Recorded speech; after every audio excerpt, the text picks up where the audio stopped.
রমজান এমন বরকতের মাস, আর রমজানে নফল তো নফল না, একটা নফল ফরজের সমান। অতএব আমি অনুরোধ করে বলবো, দ্বন্দ্ব চাই না, ঝগড়া চাই না, দূরত্ব চাই না, হিংসা চাই না, সমাধান চাই। এই জন্য বলবো 8 রাকাত তারাবির উপরে তুমি মান্যত কইরো না যে এর উপরে পড়বই না। হ্যাঁ, যদি তুমি মনে করো তুমি 8 রাকাত তারাবি পড়বা, এর বেশি তারাবি 1 রাকাতও পড়বা না। ওই ভাইজানের কাছে আমার অনুরোধ, বিনয়ের সাথে আমি ছোট হিসেবে অনুরোধ করব, যদি আপনি 8 রাকাতের বেশি তারাবি পড়বেন না বলে পাক্কা এরাদা করেন, ঠিক আছে, আমি আধা মিনিটের জন্য আপনার কথা সাপোর্ট দিলাম।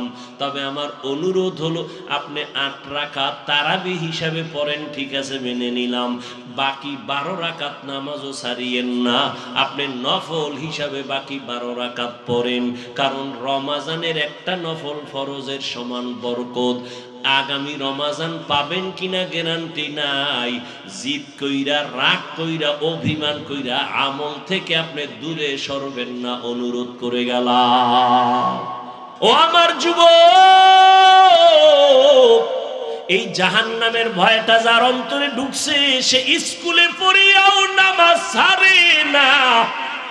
জাহান্নামের ভয় যার অন্তরে ঢুকছে, সে র্যাব, আর্মি, পুলিশ, বিডিআরের চাকরি করিয়াও নামাজ ছাড়ে না। নাই এরকম? তুমি কেন পারো না রে যুবক? তোমার মতো যুবক রাস্তায় গাড়ি চালায়, নামাজ পড়ে, নদীর মধ্যে মাছ ধরে, নামাজ পড়ে, রাস্তায় গাড়ি চালায়, ময়দানে কৃষি কাজ করে, নামাজ পড়ে, স্কুলে পড়ে, কলেজে পড়ে, নামাজি অভাব নাই ছাত্র। তুমি কেন পারো না রে বাবা? তোমার মতো যুবক ডাক্তার, প্রফেসর, ইঞ্জিনিয়ার, নামাজির অভাব নাই। তুমি কেন পারো না? আসলে তোমার অন্তরে জাহান্নামের আযাবের ভয় নাই।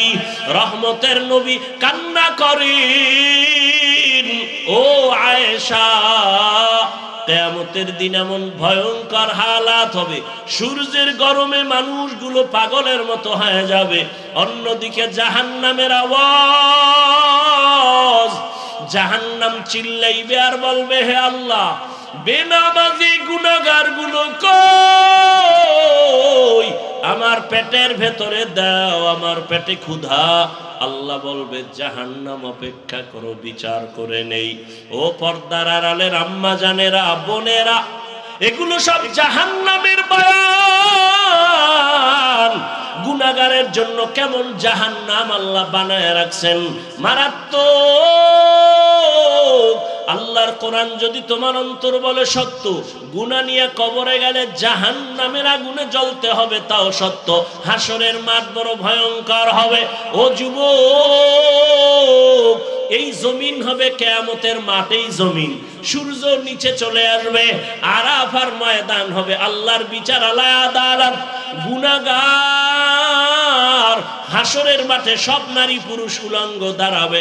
রহমতের নবী আম্মা জান আয়েশার ঘরে বসে কান্না করেন। আম্মা জান আয়েশা রাদিয়াল্লাহু আনহা বলেন, ইয়া রাসূলুল্লাহ, আপনি আমার হুজরায় বসে কান্না করেন, তার কারণ কি? আম্মা জানের জবাবে নবী বলেন, ও আয়েশা, আমি 3টা কারণে বেশি বেশি কান্না করি। এক, আমার বিবি খাদিজার কথা মনে পড়লে কাঁদি।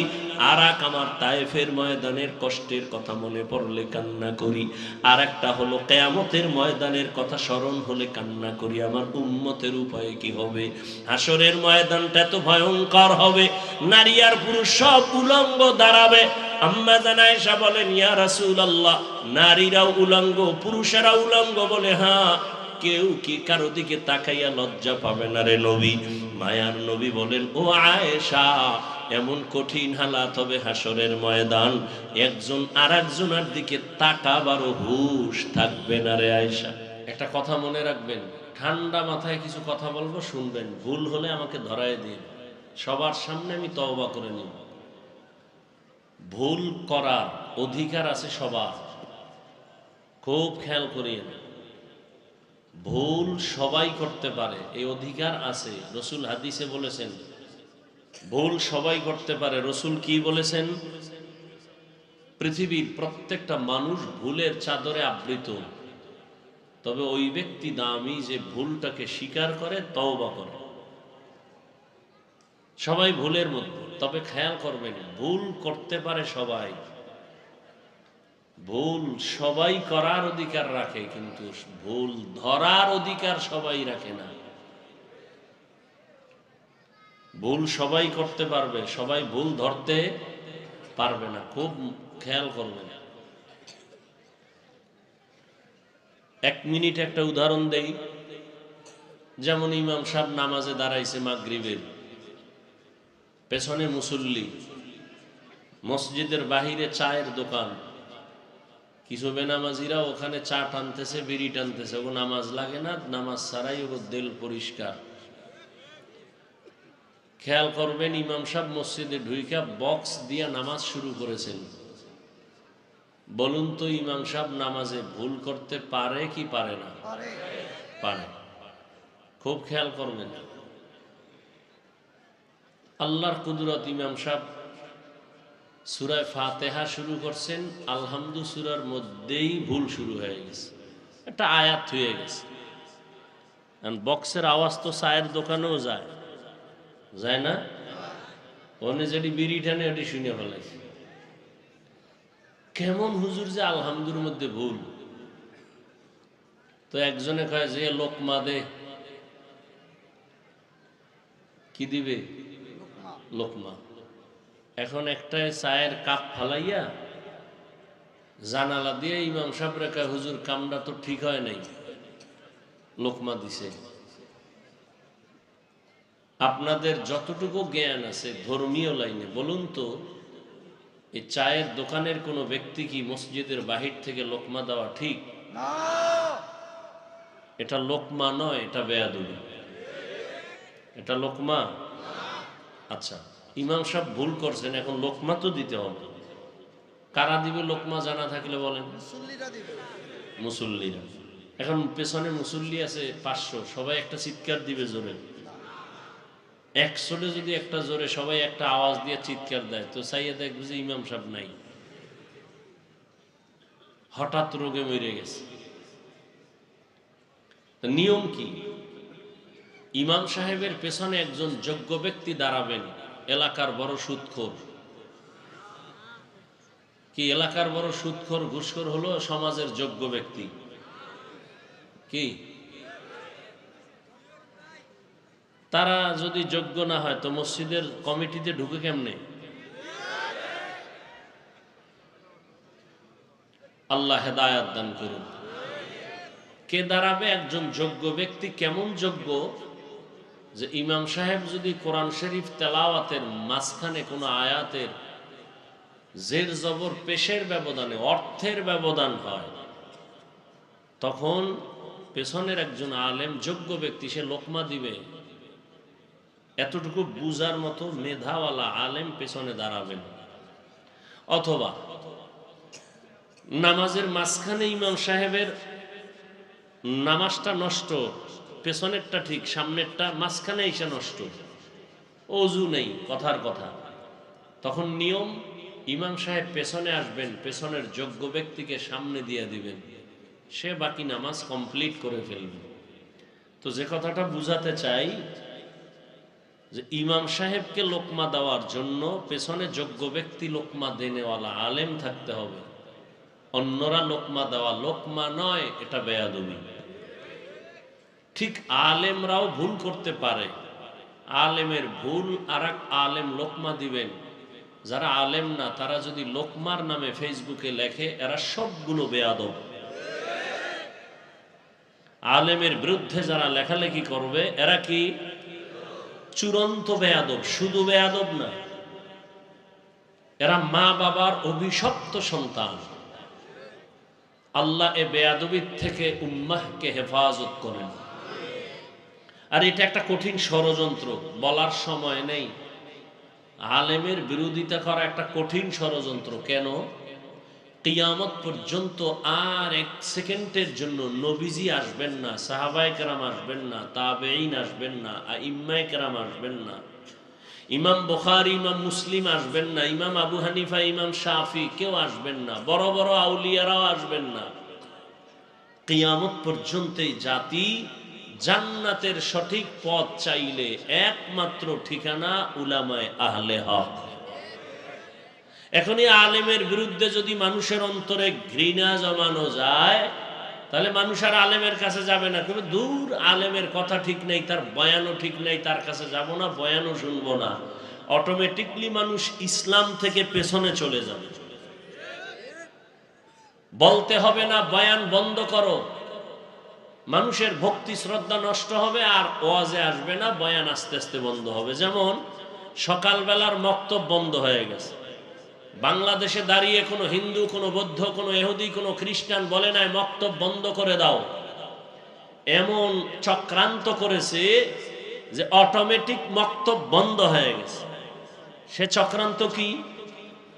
ফজরের আজান দিতে যখন মুয়াজ্জিন উঠে, ঠিক সেই টাইমে আম্মাজান উঠেন, বাচ্চাকে কেজিতে পাঠাবে। এমন একটা শিক্ষা প্রতিষ্ঠান করা হয়েছে যে ফজরের সাথে সাথে ক্লাস শুরু, গাড়ি ফ্রি, টাকা ফ্রি, নাস্তা ফ্রি, বই ফ্রি। এত কিছু ফ্রি দেয় বেঈমানেরা মুসলমানকে। কেন? দুশ্মন দুশ্মনী করবে, এটা তার গুণ। দুশ্মন বন্ধু সুলভ আচরণ করা, এটা তার লক্ষণ খারাপ, এটা গুণ নয়। ইসলামের দুশ্মনেরা কখনোই মুসলমানের পক্ষে কাজ করবে না, যদি করে ষড়যন্ত্র। বুঝতে হবে এটা ষড়যন্ত্র। তাহলে সকালবেলা সেই মক্তব বন্ধ হয়ে গেছে নাই, কিন্তু কেউ মাইকিং কইরা বন্ধ করে নাই, এমন এক চক্রান্ত করছে, অটোমেটিক বন্ধ হয়ে গেছে। অথচ সেই সময়ের মক্তব ছোটবেলার বহু মক্তবে পড়ুয়া আজকে ডিসি হইয়া কোরআন শরীফ শিখে ফেলছে সেই মক্তবে, এখন সে মক্তব নাই। এই জন্য ওলামায়ে কেরামের বিরোধিতা যারা করবে এদের থেকে খুব সতর্ক, সাবধান। ওলামায়ে কেরামের বিরুদ্ধে যদি মানুষ অভক্তি হয়ে যায় তো ইসলাম দুর্বল হয়ে যায়। আল্লাহ আমাদের সব ভাইকে সহি বুঝ দান করেন। ভাই বয়ান সবকিছুই আমি জানি, আপনি জানেন, আমাদের কাজ হলো বুঝটাকে ঠিক করা। সবার বুঝের অভাব। দেখেন আপনিও মুসলমান, আমিও কি মুসলমান। আপনার আল্লাহ আমার আল্লাহ বলেন, আপনাদের নবী আমার নবী, আপনাদের কোরআন আমার কোরআন, আপনাদের কাবা আমার কাবা, আপনাদের ধর্ম আমার ধর্ম, আপনাদের কালেমা আমার কালেমা, সবই এক। অথচ আমি টুপি খুলতে চাই না, লজ্জা পাই, আপনি দিতে চান না, লজ্জা পান। কারণ কি? আমার বুঝ টুপির মধ্যে শান্তি, আপনার বুঝ টুপি দিলে মাথা গরম। আমার বুঝ আমি দাড়ি রাখলে সম্মান, আপনার বুঝ কি দাড়ি না রাখলে সম্মান। আমার বুঝ নামাজ পড়লে শান্তি, আপনার বুঝ নামাজ না পড়লে শান্তি। না হয় আপনি মুসলমান, আল্লাহ মানেন, নবী মানেন, কোরআন মানেন, হাদিস মানেন, আপনাকে বয়ান করব কেন? বয়ান তো হিন্দুদেরকে করব, যারা আল্লাহ চিনে না, নবী চিনে না, কোরআন বুঝে না, আপনাদের করব কেন? আপনারা তো মুসলমান।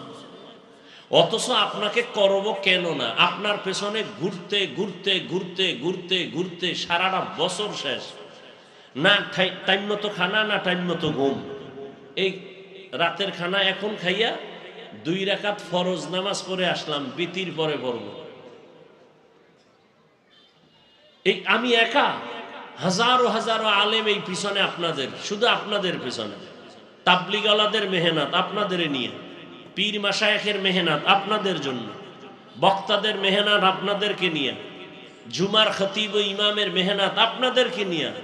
এরপরও ফলাফল শূন্য কেন? ফলাফল তো জিরো। এই যে এত মানুষ চাপাবাজি করবেন, কালকে চায়ের দোকানে বহু মানুষ হয়েছে।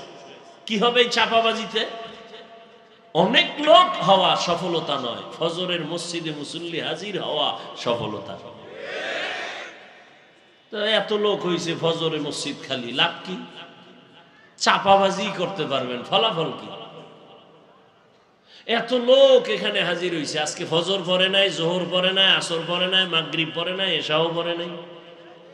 মোনাজাতের পরে বাসায় গিয়ে আবার সে মোবাইল দিয়া জেনা জেনা জেনা, চোখের জেনা, কানের জেনা, জবানের জেনা, অন্তরের জেনা, মনে হয় পুরো ঘরের মধ্যে জেনা চলতেছে।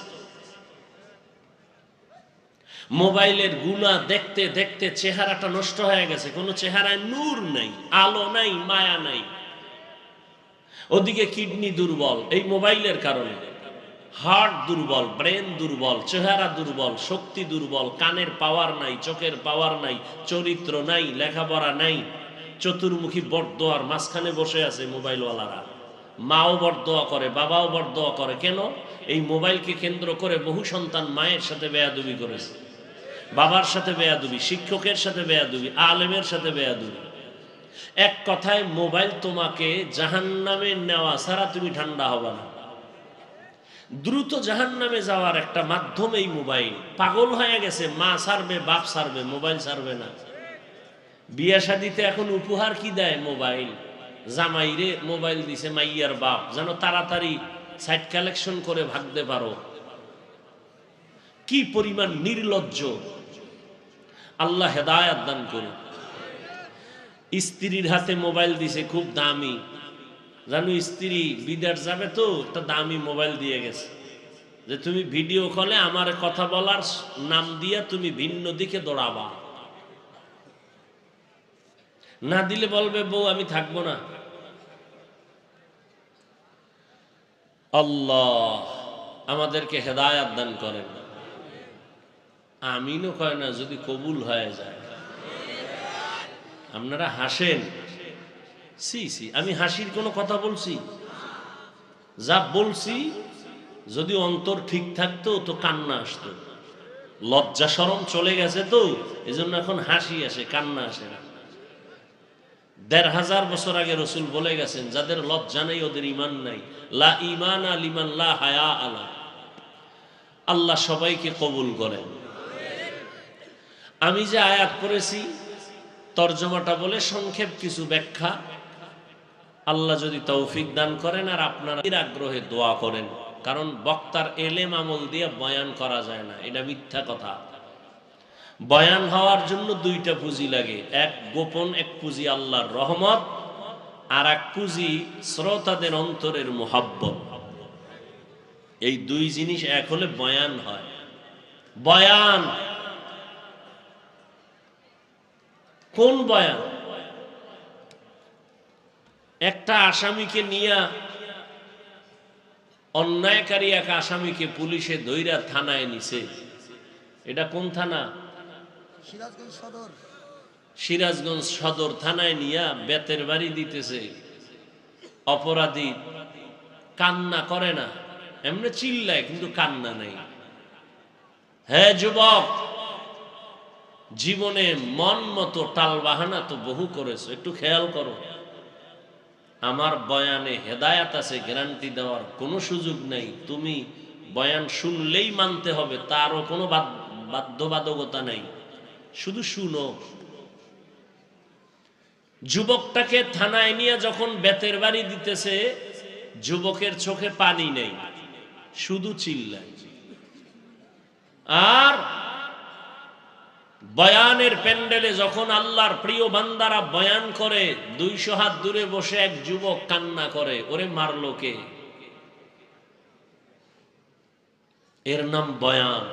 কিন্তু বয়ান নাই, বললাম না শুরুতেই ফ্যাশন। আমাদের বয়ান করা পেশা, আপনাদের বয়ান শোনার নেশা।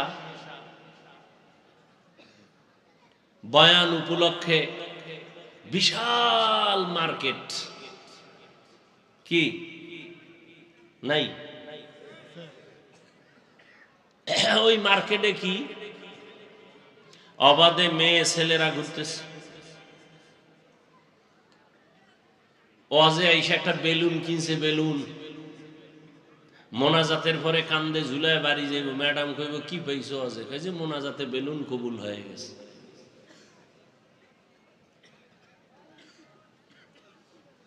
বড় কঠিন। হায় হায় হায়। আল্লাহ পাক বলেন আলিফ লাম মিম ওয়াল্লাহু আলামু বিমুরাদিহি বিযালিক যালিকাল কিতাবু লা রাইবা ফীহ। কোরআন এমন একটি কিতাব যার মধ্যে কোনো ভুল নাই, সন্দেহের অবকাশ নাই। হুদাল লিল মুত্তাকিন, আল্লাহকে যারা ভয় করে, আল্লাহ ভীরুদের জন্য কোরআন হেদায়াত। রহমতের নবী বলেন, মাইয়ুরিদিল্লাহু বিহি খাইরান ইউফাক্কিহু ফিদ্দীন, আল্লাহ যাকে বেশি মোহাব্বত করবেন তাকে দ্বীনের সহি সমঝ দান করবেন, তাফাক্কুহ ফিদ্দীনের মাকাম দান করবেন। একটা হলো তাআল্লুম ফিদ্দীন আর একটা তাফাক্কুহ ফিদ্দীন। দ্বীন সম্পর্কে জ্ঞান অর্জন করাটা আম, সবাই পারে, কিন্তু দ্বীন অনুযায়ী বুঝিয়া আমল করা এটা সবাই পারে না। এটা তাফাক্কুহ ফিদ্দীন। আল্লাহ বুঝ দিয়ে দেয়, বান্দা দ্বীনের উপরে চলাটা তার জীবনের আপন করে নেয়। সকলের পরিচিত মুখস্থ কোরআন শরীফের ওই আয়াতটা আমি পড়েছি। এমনকি পর্দার আড়ালের মা বোনেরাও অনেকে এই আয়াতটা শুনতে শুনতে মুখস্থ হয়ে গেছে। কোরআনুল কারীম পড়তে না জানলেও এই আয়াতটা সবাই পারে। আলিফ লাম মিম যালিকাল কিতাবু লা রাইবা ফীহি হুদাল লিল মুত্তাকিন। এখানে অনেক আলোচনা, শুধু আলিফ লাম মিম তিনটা অক্ষর নিয়ে আলোচনা করলে অনেক সময় এই অক্ষরগুলো আরবি বর্ণমালা। পৃথিবীতে যত ভাষা আছে এই ভাষা শেখার জন্য তার নির্দিষ্ট কিছু বর্ণ আছে। এই বর্ণগুলো কখনো থাকে বিক্ষিপ্ত, কখনো থাকে বিন্যস্ত। যেমন ক খ সরু সারে আ, এটা ব্যঞ্জন বর্ণ, স্বরবর্ণ। বিন্যস্ত বর্ণ ক খ গ, ক ম চ বিক্ষিপ্ত বর্ণ। ঠিক ইংলিশ শেখার জন্য তার নির্দিষ্ট অক্ষর A B C D Z পর্যন্ত। উর্দু ফার্সি শেখার জন্য নির্দিষ্ট অক্ষর আছে, বে পে টে চে, এরকম কিছু অক্ষর। আরবি শেখার জন্য 29টি অক্ষর আছে। এগুলো কখনো থাকে বিক্ষিপ্ত, কখনো থাকে বিন্যস্ত। আলিফ বা তা ফা বিন্যস্ত আরবি বর্ণমালা। আলিফ লাম মিম, আলিফ লাম র, কাফ হা ইয়া আইন সাদ, হা মিম তাহা ইয়াসিন আরবি বিক্ষিপ্ত বর্ণমালা। এই বর্ণের কোনো তর্জমা নাই, অর্থ নাই। ক অর্থ নাই, খ অর্থ নাই, এ অর্থ নাই, বি অর্থ নাই।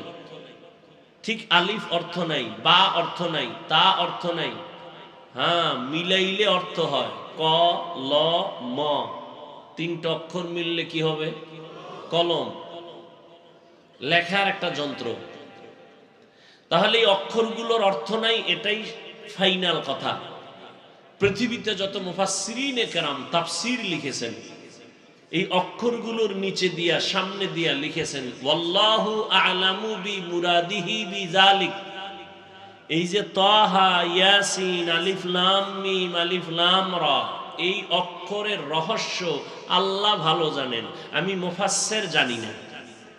এবার সামনে থেকে তর্জমা করে যালিকাল কিতাব, এই কিতাব, এ তর্জমা শুরু। প্রশ্ন এখানে জটিল। পৃথিবীর মধ্যে শ্রেষ্ঠ এক কিতাবের নাম কোরআন। এটা এমন এক কিতাব যার মতো দ্বিতীয় কোনো কিতাব নাই। তাওরাত আল্লাহর দেয়া কিতাব, জবুর আল্লাহর দেয়া কিতাব, ইনজিল আল্লাহর দেয়া কিতাব, সহিফায়ে নূহ আল্লাহর দেয়া কিতাব। কিন্তু কোরআন এটা কেমন কিতাব? আল্লাহ কোন কিতাবকে হেফাজতের জিম্মাদারি নেননি, কোরআন হেফাজতের জিম্মা নিয়েছেন। কোরআন এমন একটি কিতাব যে কিতাব ধরলে বরকত, তাকাইলে সওয়াব, পড়লে সওয়াব। এটা এমন একটা দামি কিতাব, নরমাল কাপড়ের কোনো মূল্য নাই, কিন্তু কোরআনের সাথে মিশায়া দেন, গিলাফ নাম হবে, দাম বেড়ে যাবে। সোফা সেট কত দামি, লক্ষ টাকা দিয়ে কেনা হয়েছে, কোনো মূল্য নাই। সামান্য নরমাল কাঠ দিয়ে রেহাল বানায় কোরআনে লাগায় দেন, দাম বেড়ে গেল। মজলিসটার কোনো মূল্য নাই, এত মূল্য কেন? শুধু কোরআনের বরকত। কোরআন নাজিলের কারণে রমাজানের বরকত। মক্কা নগরীতে আসছে, মক্কা নগরীর বরকত। প্রশ্ন বড় জটিল, এত সুন্দর দামি কিতাবে অর্থহীন অক্ষর দিলেন কেন আল্লাহ? যেই অক্ষরের অর্থ নাই সে অক্ষর এত দামি কিতাবে দিলেন কেন? প্রশ্ন। এইভাবে একটা একটা আলোচনা করলে অনেক সময় আমি এই বিষয়ে কোনো কথা বলবো না। আমি আজকে শুধু একটা শব্দ নিয়ে আলোচনা করব, হুদাল্লিল মুত্তাকিন। এই শব্দ দুইটার উপরে আমি সামান্য কথা বলবো।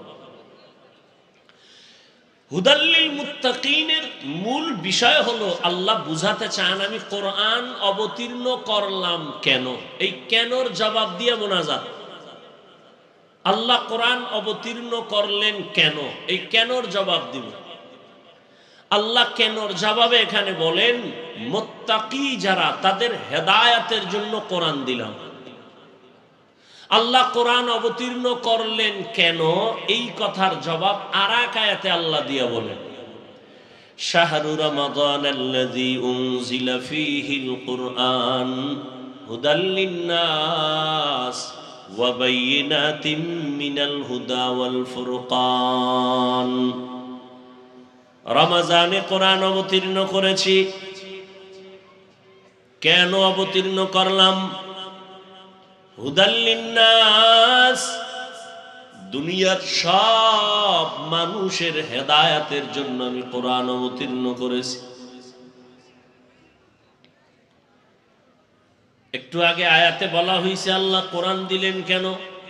মুত্তাকিনদের হেদায়েতের জন্য। আর এখানে আল্লাহ বলেন দুনিয়ার সব মানুষের হেদায়েতের জন্য কোরআন দিলাম।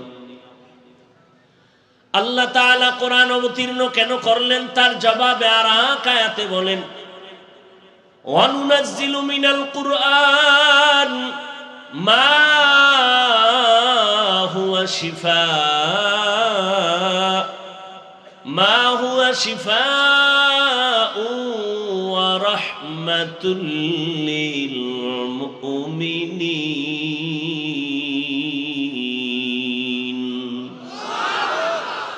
আল্লাহ কোরআন থেকে অবতীর্ণ করলেন ঔষধ, মুমিনদের জন্য এটা রহমত। সারা দুনিয়ার মানুষের জন্য কোরআন হলো ঔষধ। এবার ব্যাখ্যা শুরু করি।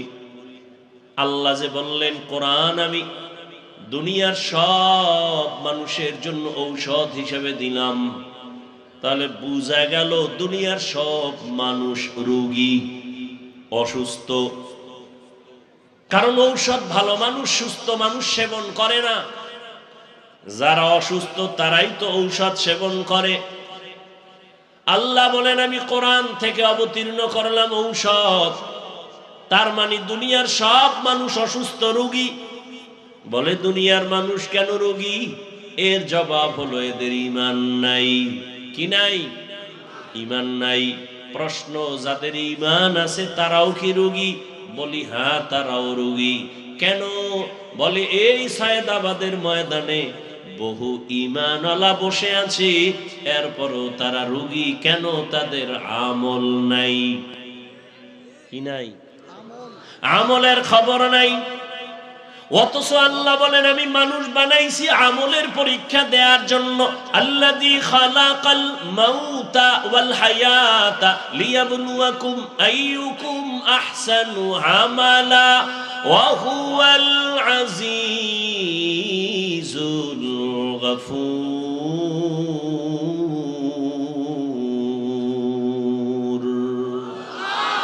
এই কালামে জিন্দা কুরআনে হাকিম হিকমতে উলায়া জালসতু কদিম বখা কুরআন কালামুল্লাহ বশনো কদিমাস্তি নইনো। আল্লাহ তাআলা মানুষকে আমলের পরীক্ষা দেওয়ার জন্য পাঠাইলেন, কিন্তু অন্তরে ভরা অনেক দুঃখ। কারা কারা জানি ময়দানে বলে আমলের দরকার নাই। আবার একদল কয় আমল যদিও করো মোটামুটি ফরজ আমল করো, নফলের কোনো দরকার নাই।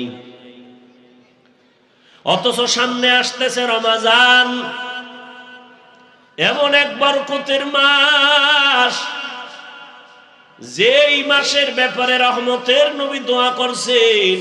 বর্তমান শাবানের আগে রজব, সামনে রমাজান। রহমতের নবী বলেন, রজব আমার আল্লাহর মাস, শাবান আমি মুহাম্মদের মাস, রমাজান আমার উম্মতের মাস। রজবের চাঁদ দেখে রহমতের নবী দোয়া করতেন, আল্লাহুম্মা বারিক লানা ফি রজবা ওয়া শাবান ওয়া বাল্লিগনা রমাজান। ভালো করে খেয়াল করেন নবীজি দোয়াটা কেমন করছে। নবী বলেন, ও আল্লাহ, রজবে আমাকে বরকত দান করেন, শাবানে বরকত দান করেন। রজব ও শাবান থেকে রমাজান কি দাম আরো বেশি না?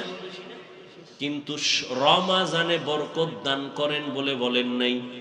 আবার খেয়াল করেন, এই মোনাজাতটা দিয়া লাইলে তো শেষ, তালবাহানা কইরো না, বুঝো যুবক বাবারা।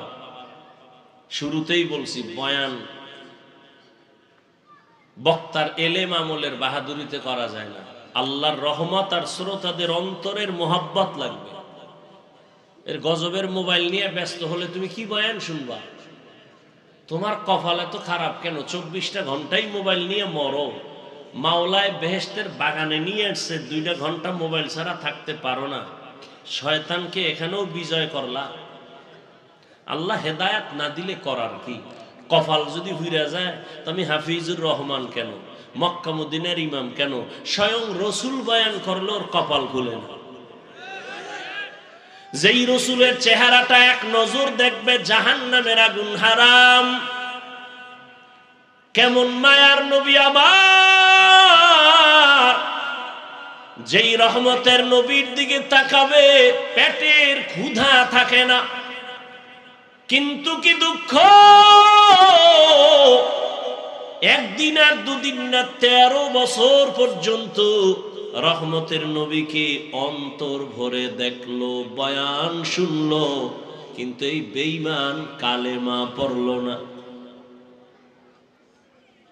জানেননি এমন বড় বেঈমানের নাম কে? গর্বাসুরত আদমি ইনসাবুদে আহমদবু জাহলো হামেক সাবুদে আদমিরা আদমিয়ত লাজিমাস্তদে রাগর বুনা বাশদহি জামাস। 13টা বছর নবীরে দেখলো, কালেমা পড়ে না, বয়ান শুনলো, নবীরে মানে না। অন্যদিকে এক 27 বছরের যুবক তরবারি নিয়ে দৌড়ায় আমার নবীকে জবাই করবে। কয় বছরের যুবক? 27 বছরের যুবক দৌড়ায় আমার নবীকে জবাই করবে। রহমতের নবীর সামনে যাইয়া রহমতের নবীরে দেখিয়া তরবারি ফালায় বলে, নবী মাফ করে দেন, কালেমা পড়ায় মুসলমান বানায় দেন। এমন কপালওয়ালা কে? কে? 13 বছর বয়ান শুনছে আবু জাহাল, কালেমা পড়ে না। আর ওমরের মতো বান্দা 27 বছরের সন্তান নবীকে জবাই করতে গিয়া কালেমা পড়িয়া তরবারি নিয়ে দাঁড়ায় গেল। বাইতুল্লাহর হাতিমে দাঁড়ায় কয়, মুহাম্মদের বিরুদ্ধে যদি কথা বলতে চাও, ইসলামের বিরুদ্ধে কথা বলতে চাও, মুহাম্মদের প্রয়োজন হবে না, আমি ওমরের তরবারির সামনে দাঁড়াও। এমন পাওয়ার আল্লাহ দান করেছেন, ওমর এখন যেই পথ দিয়া চলে শয়তান ওই পথে চলে না। এর নাম কপাল। এর নাম কি? কপাল। 13 বছর বয়ান শুনছে, কালেমা পড়ে না, আর নবীকে জবাই করতে এসে কালেমাওয়ালা হয়ে গেছে। এখন সে ওমরকে শয়তান ভয় পায়। কি পাওয়ার! এর নাম কপাল। সায়েদাবাদের ময়দানে বহুদিন ধরে প্রচারণা চলছে, বয়ান হবে। অনেক আল্লাহর আশেক বান্দা আসার নিয়ত করিয়াও আসতে পারে নাই, কপাল। আর একদল কপাল আলারা ওয়াজের নামে আসছে, বেহেশতের বাগানে ঢুকতে পারে নাই, দোকানে পাটে ঘুরে ঘুরে আড্ডা দেয় আর তাজা তাজা কবিরা গুনাহ করতেছে, কপাল। আর একদল এই বেহেশতের প্যান্ডেলে বসছে ঠিক, তবে কপাল এখনো তাদের খুলে নাই, গজবের মোবাইল দিয়া কলবের দরজাটারে বন্ধ করে রাখছে। হেদায়াত যদি মাওলা না দেয়, বান্দার হাতে হেদায়াতের চাবি নেই। মাইয়াহদিল্লাহু ফাহুয়াল মুহতাদ ওয়া মান ইউদ্লিল ফালান তাজিদ লাহু ওয়ালিয়াম মুরশিদা। আল্লাহ যাকে কবুল করবেন হেদায়েতের মালা গলায় পড়ে যাবে, যার কপাল খারাপ। হাফিজুর রহমান কেন সারা দুনিয়ার মানুষ বয়ান করলো কালেমা পড়বে না? এরে নবীর উম্মতের দল, কলবের দরজা খুইলা কিছু বয়ান শুনো। দুনিয়ার লাইনে তো কম মজা নেও নাই, মনে চাইছে পার্কে যাবা দৌড়ায় গেছো, কারো বাধা মানো নাই। মনে চাইছে দাড়ি কাটবা, কেটে ফেলেছো, কারো বাধা মানো নাই। মনে চাইছে নামাজ পড়বা না, পড়ো নাই, কারো বাধা মানো নাই। মনে চাইছে মেয়েদের আড্ডায় যাবা, নাচ গান করবা, করছো, কারো বাধা মানো নাই। এখনো কি তওবা করবা না? আমার মাওলার কোরআন কি মিথ্যা মনে করছো রে বাবা? আল্লাহর কোরআন মিথ্যা যদি মনে করো, একটা প্রমাণ দাও। যদি সত্যিকার প্রমাণ দিতে পারো কোরআনের ভুল আছে, আমি এখন দাড়ি কেটে ফেলবো, প্যান্ট শার্টটাই লাগাবো, আল্লাহর বিরুদ্ধে রাস্তায় নেমে যাব। কিন্তু তুমি কেন ১৫০০ বছর পর্যন্ত বড় বড় পণ্ডিতেরা অপচেষ্টা কম করে নাই, ব্যর্থ হইয়া বহু বিধর্মী কালেমা পড়েছে। কোরআন হলো মানুষের জন্য ঔষধ। ঈমানওয়ালারা কি রোগী? বলে হ্যাঁ। কেন? বলে ঈমান আছে, আমল নাই। রমাজানে আমলের দাম কত? বলে রহমতের নবী দোয়া করেছেন, রজবে বরকত দাও, শাবানে বরকত দান করো, রমাজানে বরকত দান করো। এ দোয়া করেন নাই? রমাজানের ব্যাপারে কি দোয়া করছেন? আল্লাহ আমার হায়াতটা বাড়াইয়া রমাজান পর্যন্ত পৌঁছাইয়া দাও। শাবানের বরকত দাও বললেন, রজবের বরকত দাও বললেন, কিন্তু রমাজানের বরকত দাও বললেন না কেন? অথচ রমাজানে বরকত আরো বেশি। কেমন বেশি? রমাজানে শয়তানের শিকল লাগানো, জাহান্নামের দরজা বন্ধ, জান্নাতের দরজা খোলা। রমাজান এমন বরকতের মাস যে রোজাদার ঘুমায় থাকবে, তারপরও আমল নামায় সওয়াব। রমাজান এমন বরকতের মাস, একটা নফল আমল করবে রোজার মাসে, ফরজের সমান সওয়াব পাবে।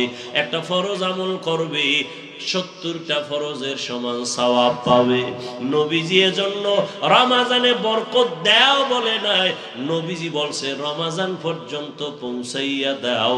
কারণ এত বিশাল বরকত আমি কাজ করিয়া নিব, এমনি হাওয়ার উপরে নিতে চাই না। আমি কাজের মাধ্যমে নিব, রোজা রাখার মাধ্যমে বরকত নিব।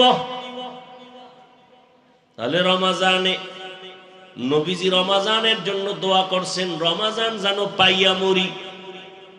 ও যুবক বাবারা, বৃদ্ধ বাবাজিরা, এই রমাজান পাবেন জানা নাই, যদি পান পরের রমাজান পাওয়ার গ্যারান্টি নাই। এত সুন্দর বরকতের মাস পাইয়াও যারা আমল করবে না, এদের মতো কপাল ভরা নিমক হারাম আর কেউ থাকতে পারে না। কে আপনাদের বুঝায় আমল লাগে না? অথচ আপনি আবার হাদিস হাদিস মানেন, বলেন কি মানেন? হাদিস হাদিসে কি আপনি পান নাই? কিয়ামতের ময়দানে আমার আল্লাহ ফরজ আমলগুলো ঘাটতি যখন হবে, নফল দিয়া ঘাটতি পূরণ করবেন। ফরজ আমলের ঘাটতি পূরণ হবে নফল আমল দ্বারা। আর রমাজানে নফল তো নফল না, একটা নফল ফরজের সমান।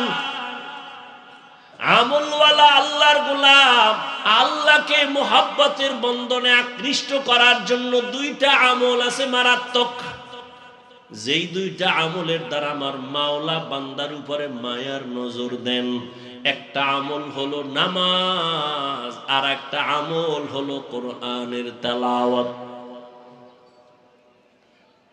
বুখারী শরীফের হাদিসে কুদসি, জমিনের মধ্যে আল্লাহর কাছে সব থেকে বেশি প্রিয় ওলি আউলিয়া যারা, যে কারণে আল্লাহ নিজেই বলেন নবীকে হাদিসে কুদসি, নবী জানায়া দেন আমার ওলিদের সাথে যারা বেয়াদবি দুশমনি করবে আমি আল্লাহ তাদের সাথে যুদ্ধ করার জন্য রেডি। তাহলে ওলি আউলিয়া আল্লাহর কত প্রিয়। আর ওলি কারা? আল্লাহ নবীকে বুঝায়, নবী জানেননি ওলি কারা? এরা শুধু ফরজ আমল করে না, বেশি বেশি নফল আমল করে। বিস্তারিত বলার সুযোগ নাই রে বাবা। অতএব আমি অনুরোধ করে বলবো, দ্বন্দ্ব চাই না, ঝগড়া চাই না, দূরত্ব চাই না, হিংসা চাই না, সমাধান চাই। আধা মিনিটে বলে যাব, ও সিরাজগঞ্জের মুসলমানদের কাছে, দ্বন্দ্ব ছেড়ে দেও, আমলের লাইনে আগাও। হিসাব কম কইরা আমল করো, বেশি করো, করতে থাকো করতে থাকো। এই জন্য বলবো, 8 রাকাত তারাবির উপরে তুমি মান্যত কইরো না যে এর উপরে পড়বই না। হ্যাঁ, যদি তুমি মনে করো তুমি 8 রাকাত তারাবি পড়বা, এর বেশি তারাবি 1 রাকাতও পড়বা না। ওই ভাইজানের কাছে আমার অনুরোধ, বিনয়ের সাথে আমি ছোট হিসেবে অনুরোধ করব, যদি আপনি 8 রাকাতের বেশি তারাবি পড়বেন না বলে পাক্কা এরাদা করেন, ঠিক আছে, আমি আধা মিনিটের জন্য আপনার কথা সাপোর্ট দিলাম। তবে আমার অনুরোধ হলো আপনি 8 রাকাত তারাবি হিসাবে পড়েন, ঠিক আছে, মেনে নিলাম। বাকি 12 রাকাত নামাজও ছাড়িয়েন না, আপনি নফল হিসাবে বাকি 12 রাকাত পড়েন।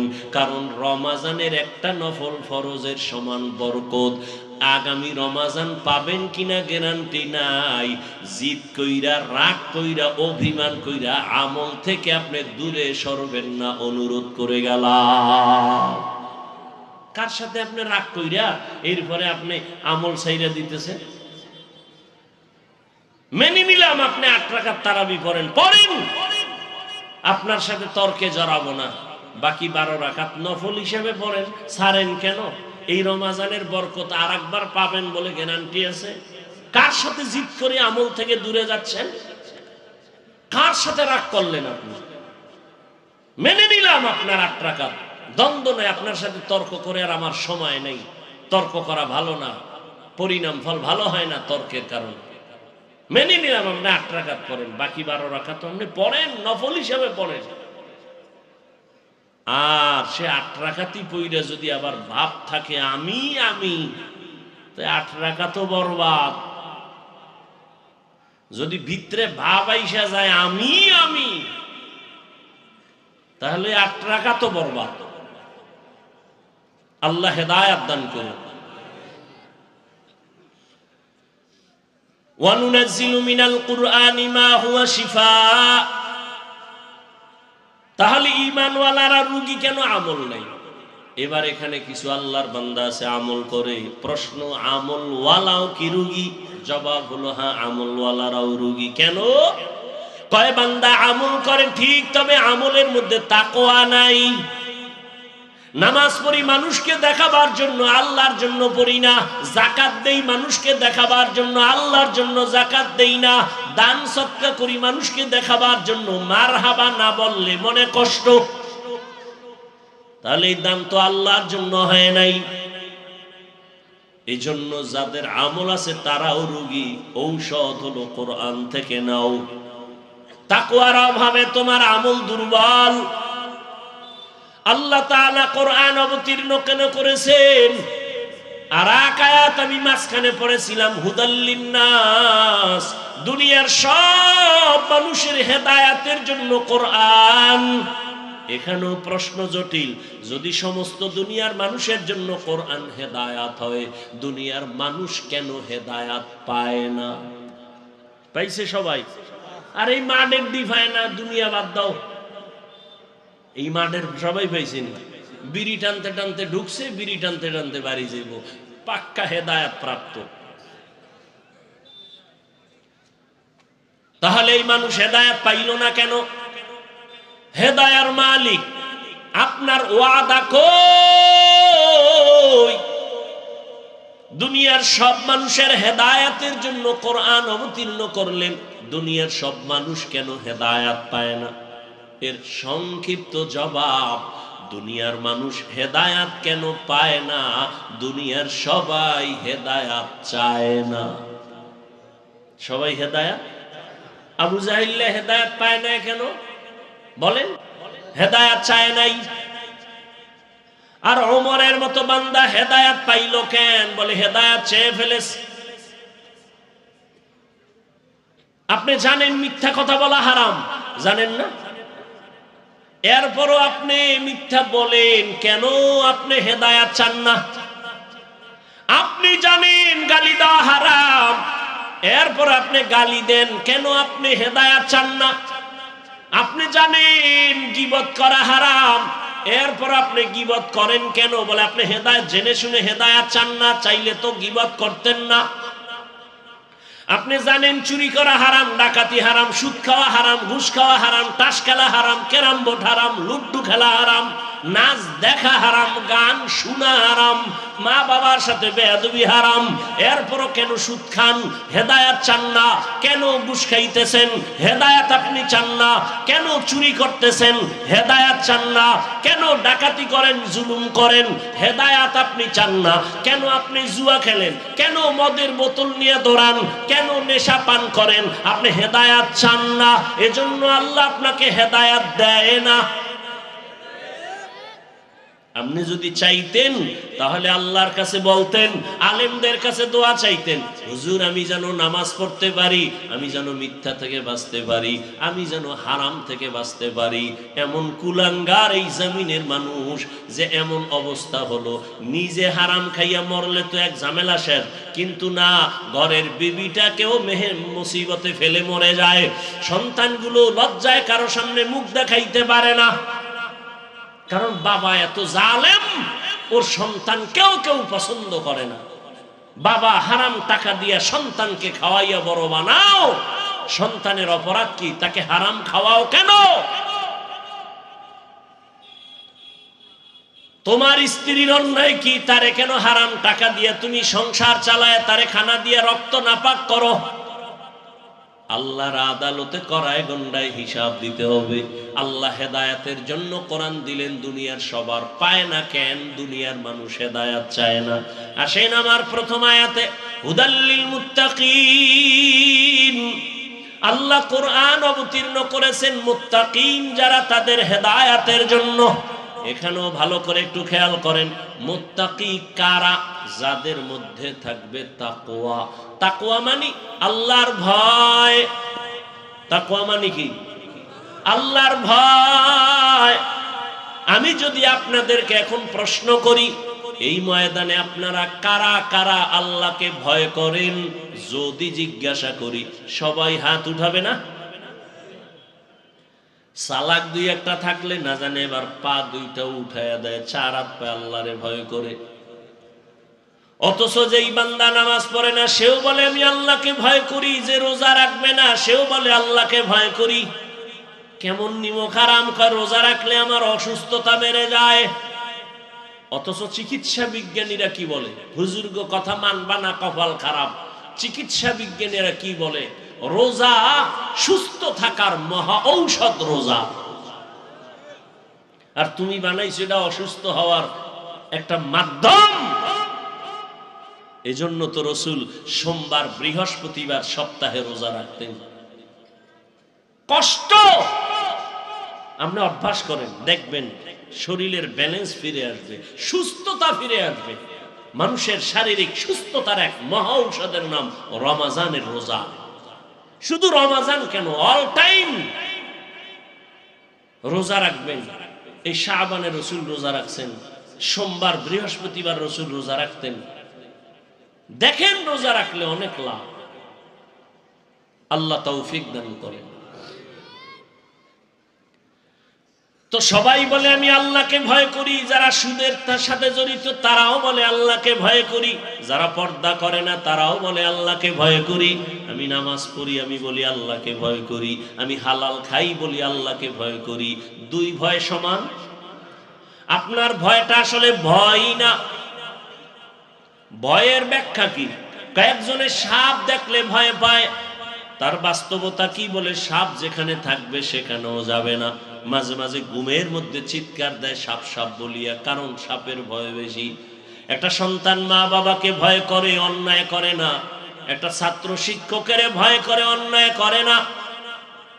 ঠিক এই জমিনের মধ্যে যেই বান্দা আমার আল্লাহকে ভয় করবে, ওই বান্দা গলায় ছুরি লাগাবে, দাড়ির মধ্যে অস্ত্র লাগাবে না। हर के दारत खौफे हकदार दिल मदगम जन्नतुल मअवा देहद ओ रामकाम जुज़बा हक ची जे मखाज इंसो जा फजले उआ मस्ते दर जुमला जहा। আপনাদের কষ্ট হয়, খারাপ লাগতেছে? जिंदगी में बंदगी तू करना है, जिंदगी में बंदगी तू करना है, जिंदगी बे बंदगी शर्मिंदा है, जिंदगी बे बंदगी शर्मिंदा है। दुनिया में हो दुनिया का तलबगार न हो, बाजार से गुजर हो खरीदार न हो। ये दुनिया एक मिसले कागज फूल है, ये दुनिया एक मिसले कागज फूल है, जिंदगी में बंदगी तू करना है, जिंदगी में बंदगी तू करना है, जिंदगी बे बंदगी शर्मिंदा है, जिंदगी बे बंदगी शर्मिंदा है। যুবকরা খারাপ লাগে? এর সাথে একটু একতারা হইলে মজা পাইতি না? তোরা তো এখন বাংলা গান শুনোস না, আপডেট হয়ে গেছে সব হিন্দি। কানের মধ্যে একজনের মোবাইলে হিন্দি গান ছেড়ে নাচতে আছে। কি কয়? উর্দু হিন্দি বুঝো? কয় আব্বাও বুঝে না, আমিও বুঝি না। তো লাফাও কেন? কয় মজা লাগে। আল্লাহর জাতের কসম, এরে আমার কলিজার যুবক, মোবাইল তো জীবনে ছাড়বি না, জিব্রাইলও বললেও ছাড়বি না। যেহেতু ওটা নিয়ে মরবি, তবে আমার মাঝখানে আবদার, প্রতিদিন না মাঝে মাঝে মাঝে মাঝে যখন রাতের বেলা মোবাইলের ডিউটিটা শেষ করছো, এখন ঘুম যাবি যাবি বাপ, মোবাইলের ডিউটি শেষ, সারা রাত ডিউটি ছিল, যখন তুই শেষ করে ঘুমাবি, আমার একটা অনুরোধ, মাঝে মাঝে, প্রতিদিন না, ওই ইউটিউবে ঢুইকা সার্চ দিবি কোরআনের তেলাওয়াত, দেখবি মক্কা মদিনার ইমাম সাহেব সেখানে হাজির। একটার উপরে টাচ কইরা তেলাওয়াত চালু কইরা বালিশের কাছে মোবাইলটা ফালায়া তেলাওয়াত শুনবি, আর তুই নাক টেনে ঘুমায় যাবি শুনতে শুনতে। আমার অন্তর সাক্ষী দেয়, ইনশাআল্লাহ এইভাবে যদি তেলাওয়াত শুনে শুনে ঘুমাও, একদিন তোর চোখ থেকে পানি বের হবে, আর তওবা নিজেই করবি, জীবনে আর গানের তার কানে দিবি না। হিন্দি গান শুনো কেন? ভালো ভালো কণ্ঠওয়ালা আমাদের ইসলামী লাইনে কত সুন্দর সুন্দর নাত পড়ে, হামদে বাড়ি তাআলা, কত মজার। এগুলো যদি একটু কান লাগায়া শুনতি, জীবনে আর অন্তরে গানের ভালোবাসা আসতো না। আসতো? কত সুন্দর সুন্দর। আমি দুই এক কলি বলি, মাঝে মাঝে বলি, কারণ বয়ানের মুড যেন নষ্ট না হয়। না হয় শুধু বয়ান বাদ দিয়ে যদি এগুলো বলি, ঘন্টাকে ঘন্টা বলতে পারবো। সেগুলো আমার বানানো আছে। এগুলো তুমি শুনতে থাকো, দিল শান্ত হবে, গুনার দিক থেকে ফিরতে পারবা বাবা। ওরে, গুনার আকর্ষণ তোমার অন্তরে যেমন আছে আমারও তো আছে। আমি চাইলেই তো গুনাহ করতে পারি, আমি চাইলেই তো, কিন্তু না রে বাবা। কয়দিন আর দুনিয়ার হায়াত। চোখের সামনে যত লাশ দেখি, যুবকের লাশ দেখি বেশি। করোনায় যুবকের লাশ, ছাত্র জনতার আন্দোলনে যুবকের লাশ, ডেঙ্গুর মহামারীতে যুবকের লাশ, পানির নিচে যুবকের লাশ, ঘরের ঘুমের বিছানায় যুবকের লাশ। কয়দিন আর বাঁচবারে যুবক? আর যাও, আল্লাহ বাঁচাইব। বাঁচার তো তোর নিয়ত নাই। নিয়ত আছে, কিন্তু বাস্তবায়নে তুই বাঁচতে চাও না। কারণ দ্রুত মরার মেশিন লয়ে ঘুরো, মোবাইল। বাঁচতে চাও বেশি, কিন্তু যে মোবাইল লয়ে ঘুরো, এটা হলো দ্রুত মেরে ফেলার একটা মেশিনের নাম মোবাইল। তোরে অল্প বয়সে পঙ্গু বানায় ফেলবে। চোখের পাওয়ার থাকবে না, কানের পাওয়ার থাকবে না, কিডনি দুর্বল হবে, হার্ট দুর্বল হবে, ফট কইরা সুস্থ বলবি বুকে ব্যথা ধর, সবাই ধইরা দেখবে নাই কিও। ডাক্তার কয় রোগ নাই, মরলো কেন? কয় নতুন এক রোগ আসছে জমিনে আসমান থেকে, হঠাৎ রোগ। কি রোগ? কি হঠাৎ রোগ? এই মোবাইল দেখ, দেখবি হঠাৎ করে মরে যাবে। আর একটা মরণ মেশিন লয়ে ঘুরো, বাইক। কি কি কয় এলাকায়? এটা আর একটা মরণ ফাঁদ। এই বাইকের মধ্যে উঠলেই শরীর থেকে আগুন বাইরে, কোনো শীত নাই। চাদর মাদর ফালায় খালি দৌড়, আগুন আর আগুন। আর পেছনে যদি কোনো বিপরীত পার্স বসে থাকে তো আরো আগুন।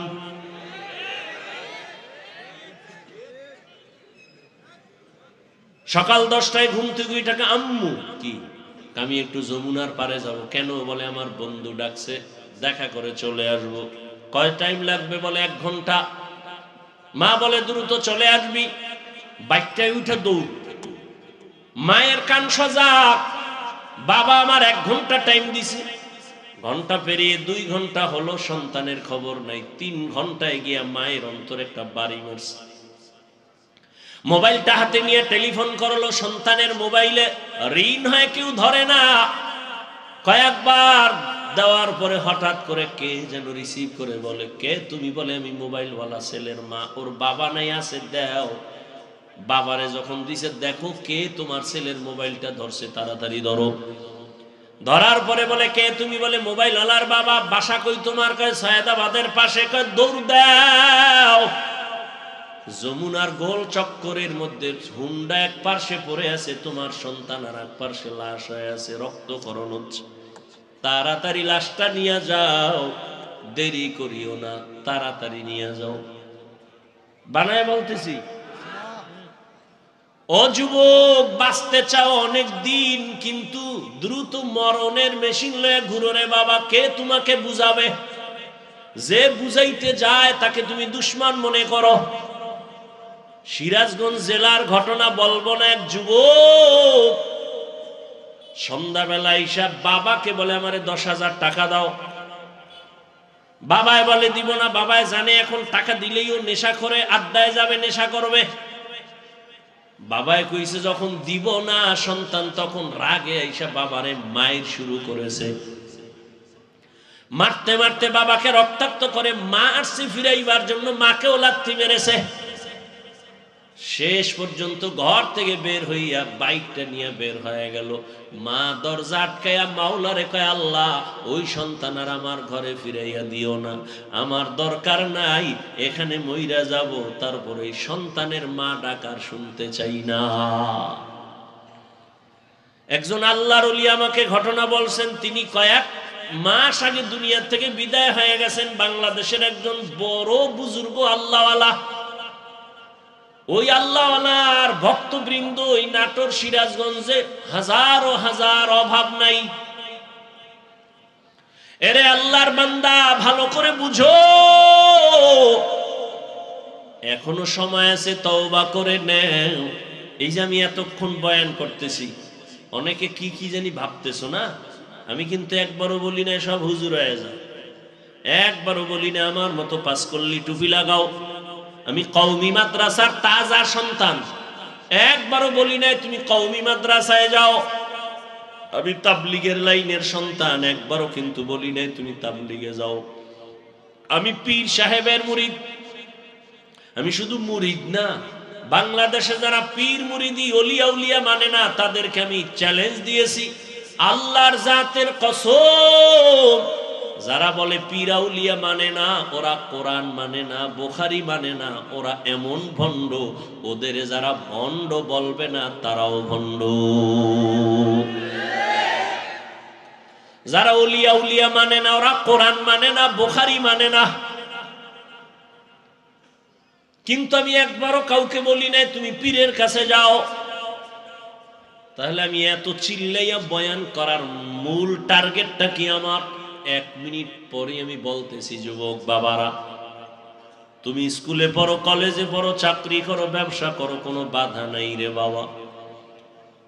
আমি দোয়া করি, কলিজা দিয়া দোয়া করি রে যুবক, তুমি স্কুল কলেজে পড়ে একজন ডাক্তার হও, ইঞ্জিনিয়ার হও, প্রফেসর হও, ব্যবসায়ী হও, চাকরিজীবী হও, তবে আমার একটা ছোট্ট দাবি, তুমি কোনোদিন বেয়াদব হইও না রে বাবা। বলবা হাফিজ ভাই বেয়াদব হব না, তার ব্যাখ্যা কি? 3টা জায়গায় বেয়াদবি করবা না তো ধ্বংস, মরার আগেই তুই শেষ। মরবি না কিন্তু ভুগতে থাকবি, ধুকে ধুকে কষ্ট পাবি। 3 জায়গায় বেয়াদবি করলে তোর জীবন বরবাদ, রুহু থাকবে, দেহ থাকবে না। 1, মা বাবার সাথে বেয়াদবি করা যাবে না, করলেই তোর জীবন ধ্বংস। 2, শিক্ষকের সাথে বেয়াদবি করা যাবে না। 3, উলামায়ে কেরামের সাথে বেয়াদবি করা যাবে না। যদি মা বাবার সাথে বেয়াদবি করার বরদোয়াটা চলে আসে, কোন মা বাপ বরদোয়া দেয় না, যখন কষ্ট পায় বলে আহ এটা একটা আগুন, এই আগুনটা তোর কপালে যদি লেগে যায় তোর কপাল মন্দ। শিক্ষক যদি তোমার আচরণে কষ্ট পায় বলে আহ, এই কষ্টের নিঃশ্বাস আগুন হইয়া তোকে ধ্বংস করে ফেলবে। উলামায়ে কেরাম কষ্ট পেয়ে যদি আহ নিঃশ্বাস ফেলে তোমার জীবন ধ্বংস হয়ে যাবে। এই বাংলাদেশে যত ঝামেলা দেখো শুধু আলেমদের সাথে বেয়াদবির কারণে। এরে আল্লাহর বান্দারা, কোরআন হেদায়েতের জন্য দিলেন, মুত্তাকিন আল্লাহর ভয় যারা করবেন, ওই আল্লাহর ভয় অন্তরে জমা করো। আল্লাহর ভয় অন্তরে আসলে বান্দা গুনাহ করবে না। আমিও তো মানুষ, তুমিও মানুষ। আমি চাইলে দাড়ি কেটে প্যান্ট শার্ট টাই পরে চলতে পারি, কেউ আমাকে বাধা দিবে না। কিন্তু না, শীতের মধ্যে ঠান্ডা পানি দিয়া অজু বানাইয়া নামাজ পড়া যে কত কষ্ট, তারপরেও নামাজ ছাড়ি না রে বাবা। দাড়ির কারণে যৌবনের ভাব চলে যায়, কম বুঝি না, পাগল হই নাই রে যুবক, মেধা নষ্ট হয় নাই। আমি যদি এখন দাড়ি কাইটা চলতাম কেউ আমারে বাধা দিত না, আমি যদি প্যান্ট শার্ট টাই পরে চলি কেউ বাধা দিত না। কিন্তু না, টুপি মাথায় দেই, নামাজ ছাড়ি না, বেপরদায় চলি না, কারণটা কি? বরং তোমাকে পায়ে ধরে ধরে বুঝাই, ও যুবক, এর একমাত্র কারণ আমার আল্লাহর কোরআন সত্য, নবীর কথা সত্য, কোনো মিথ্যা নাই রে বাবা। গুনাহগার যারা তাদের জন্য জাহান্নাম, নেক আমলওয়ালারা জান্নাতের পথে যাবে। ও আমার যুবক, জবানটা খুলে জবাব দাও, আল্লাহর কোরআন তোমার ঈমান কি বলে? কোরআন কোনো ভুল আসেনি। এবার আবার বলো, কোরআনের মধ্যে জান্নাতের বয়ান আসেনি?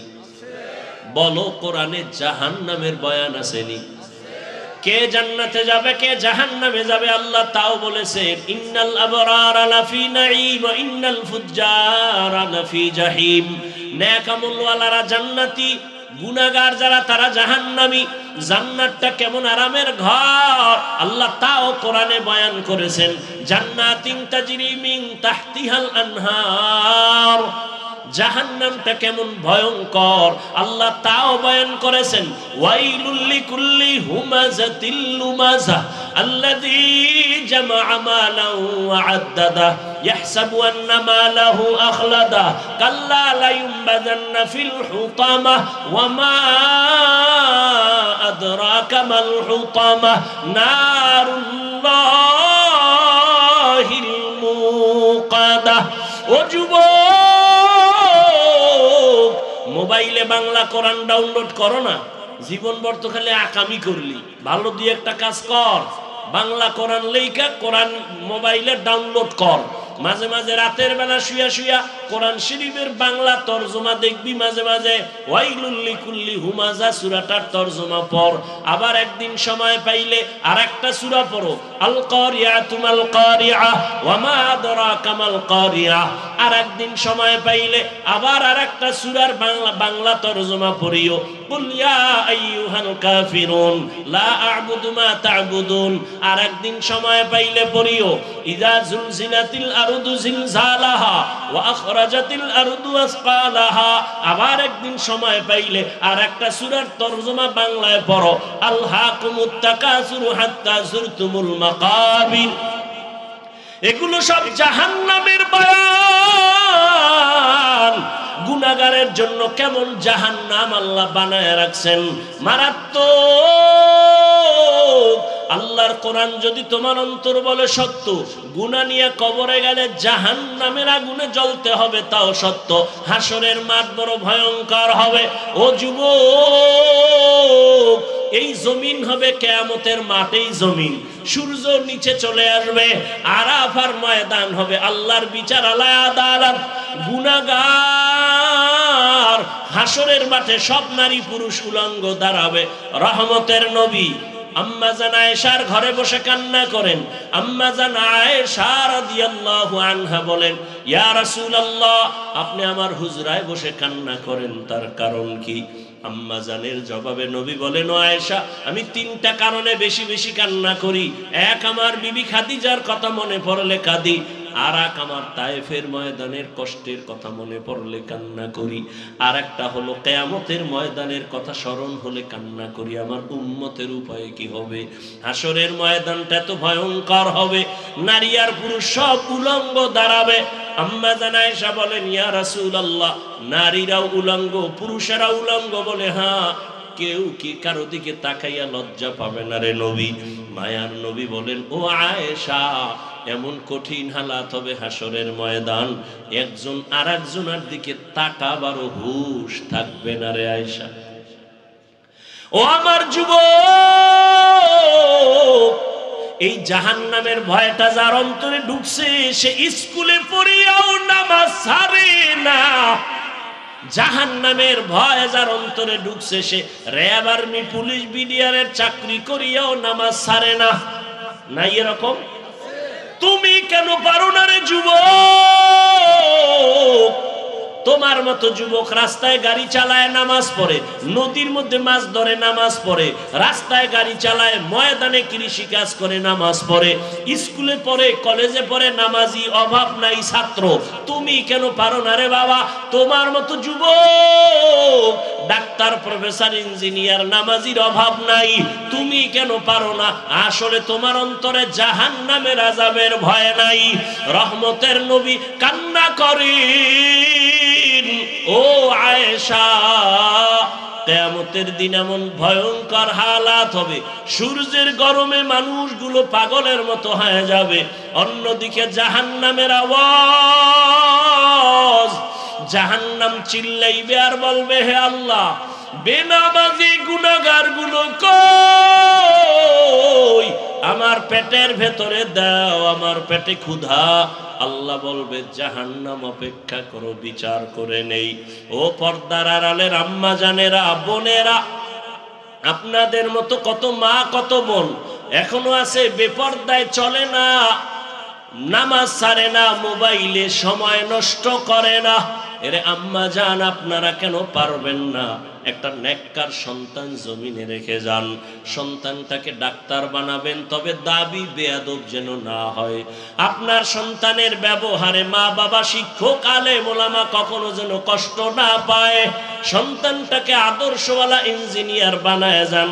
কোরআন পড়িয়া পড়িয়া আপনার জন্য দোয়া করবে, নামাজ পড়বে।